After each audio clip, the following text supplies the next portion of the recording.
The Business Mentors, Business to Brand. Fail fast to succeed faster. इसका मतलब है अगर आपको तेजी से सफल होना है तो आपको तेजी से फेल होना भी सीखना पड़ेगा। नमस्ते दोस्तों, मेरा नाम है गौरव त्रिवेदी और मैं एक एंटरप्रेन्योर कोच हूं, एक ट्रेनर हूं। आज हम अपने आजू बाजू देखेंगे तो हमारी इकोनॉमी को स्ट्रॉन्ग बनाने वाले जो कम्युनिटी के लोग हैं वो है एंटरप्रेन्योर, बिजनेसमैन और व्यापारी। लेकिन इन बिजनेसमैन को जितनी चैलेंजेस है, जितने प्रॉब्लम्स है, उतने शायद ही किसी और फ्रेटर्निटी को होंगे। और इसीलिए आज मैं एक बहुत ही बेहतरीन टॉपिक लेकर आया हूं जिसका नाम है 15 reason why your business fail. ऐसे 15 कारण जिसकी अगर आपने गहराई समझ ली तो आपके बिजनेस में फेल होने की जो संभावना है वो काफी कम हो जाएगी। तो आइए शुरू करते हैं। सबसे पहला रीजन है over trading. Yes my dear friends, over trading मतलब अपनी औकात या अपनी जरूरत या अपनी शक्ति से बहुत ज्यादा धंधा कर लेना।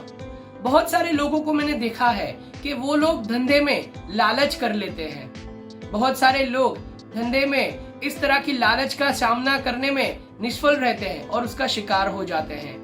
मैं आपको एक उदाहरण देना चाहता हूँ। मेरे टेक्सटाइल के एक कस्टमर थे, उनका बहुत अच्छा प्रोडक्शन का काम था और उनका हर सीजन में कपड़ा बनाने का एक पर्टिकुलर कैपेसिटी था। लेकिन एक बार उन्होंने क्या कर लिया, उनको चाइना से कुछ बड़ा ऑर्डर आया।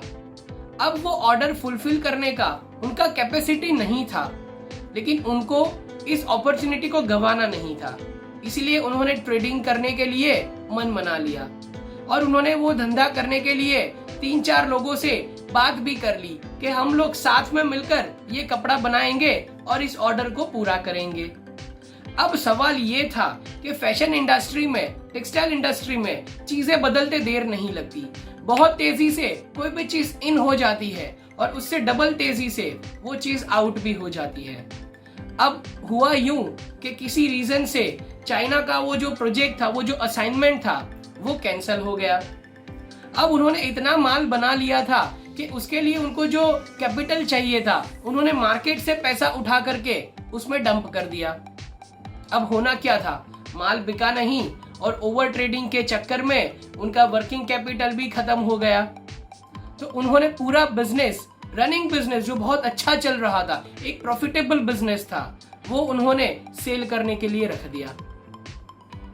दूसरा कारण जो होता है लैक ऑफ प्लानिंग। काफी बार हम लोग क्या करते हैं, हम लोग प्लानिंग ही नहीं करते। और मैं तो ये स्ट्रांगली बिलीव करता हूं कि failing to plan is actually planning to fail. और यही कारण है कि बहुत सारे बिजनेस आज अच्छे चलने के बावजूद कहीं ना कहीं एक मोड़ पर आकर फेल हो जाते हैं। मैं एक और कस्टमर की बात बताता हूं, वो भी टेक्सटाइल से थे। उनका ड्रेस बनाने का काम था। एक बार उन्होंने क्या किया, उनका रॉ मटेरियल जो था उसके ऊपर करीबन 5 रुपए का डिस्काउंट था। तो उन्होंने अपनी कैपेसिटी से ज्यादा रॉ मटेरियल का स्टॉक कर लिया। हमने डिस्कशन किया तो मैंने उनको बताया कि आप इतना ज्यादा स्टॉक मत करें रॉ मटेरियल्स का, क्योंकि इतना इसका खपत नहीं है। पिछले 5 साल का अगर आप पैटर्न भी देखोगे तो एवरेज इतना ही माल जाता है। और चूंकि जब रॉ मटेरियल कम है तो आप ज्यादा ले रहे हैं तो जाहिर सी बात है आपके राइवल्स भी तो ज्यादा लेंगे।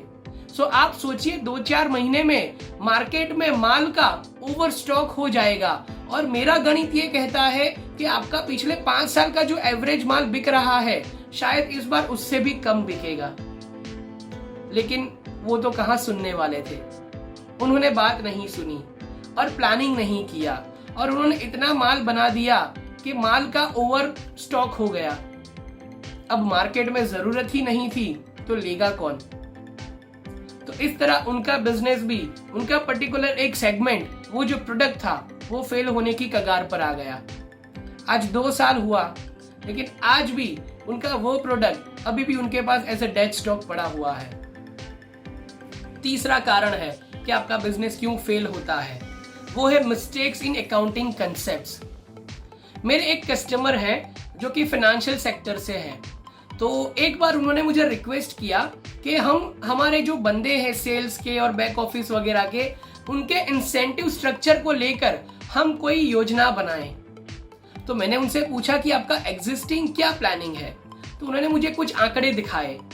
फिर मैंने उनके रेवेन्यू के आंकड़े को देखा, मैंने उनके फिक्स कॉस्ट के आंकड़े को देखा, और जब हमने पूरा चीज इन डेप्थ जब हमने कैलकुलेट किया, तब मुझे पता चला कि जो रेवेन्यू आता है वो एक्चुअली टुकड़ों में 3 से 5 साल के इंटरवल में आता है, और उसके सामने वो जो एक्सपेंस करते हैं वो इंस्टेंट, इमीडिएट, अभी करते हैं। इसके अलावा अकाउंट्स की जो टॉप लाइन होती है, जो बॉटम लाइन होती है, कुछ रेशियोज होते हैं, तो उनका बिल्कुल भी उनको ज्ञान नहीं था, और इसकी वजह से उनको लगता था कि हम कमा तो बहुत रहे हैं और रेवेन्यू आ भी बहुत रहा था, लेकिन कभी भी उनके पास फाइनेंशियल लिक्विडिटी दिखी ही नहीं, और इसी वजह से उनका वो डिवीजन फेल होने की कगार पे आ गया। चौथा कारण जो आपके बिजनेस को फेल करने में बहुत लीडिंग भूमिका निभा सकता है, वो है अनप्लैन्ड एंड अननेसेसरी एक्सपेंसेस। मैं एक कंपनी के साथ जब काम कर रहा था तो बहुत ज्यादा उनका लिक्विडिटी था, रेवेन्यू भी बहुत अच्छा था, और कंपनी के पास हमेशा कैश फ्लो अच्छा रहता था। लेकिन जब एक ऐसा टाइम आया कि लोगों को सैलरीज तक मिलना मुश्किल था, अब करे तो करे क्या। तो जब फाइनेंशियल एक्सपर्ट्स को बाहर से रखा गया, जब ऑडिट किया गया, तब पता चला कि जहां पर शायद कंपनी को 1 रुपया खर्च करने की जरूरत थी, वहां पर वो 50 रुपए खर्च करते थे। जितना एक्सपेंसिस होता था उसके ऊपर कोई मॉनिटरिंग नहीं होता था, जहां जहां पे एक्सपेंसिस होते थे कोई ऑडिट नहीं होता था। इसकी वजह से कैश फ्लो बहुत अच्छा होते हुए भी एक टाइम के बाद, एक इंटरवल के बाद कंपनी को बहुत हैवी क्रंचेस का सामना करना पड़ा, फाइनेंशियल क्रंचेस का सामना करना पड़ा।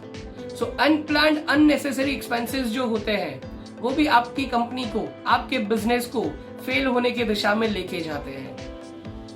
और उसके बाद जो नेक्स्ट 5वां कारण होता है वो है अनप्लान्ड स्टॉक, ह्यूज इन्वेंटरीज। मेरे एक फर्नीचर के कस्टमर थे जो कुछ फर्नीचर खुद बनाते थे और कुछ फर्नीचर बाहर से इंपोर्ट करते थे।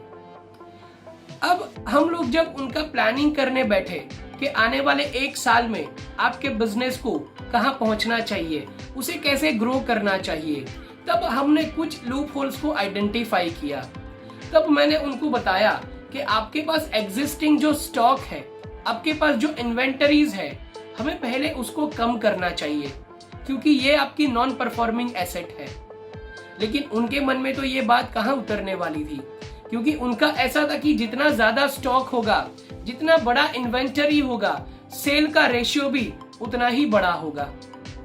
जबकि ये एक बहुत बड़ी मिथ थी, ये एक गलत धारणा थी।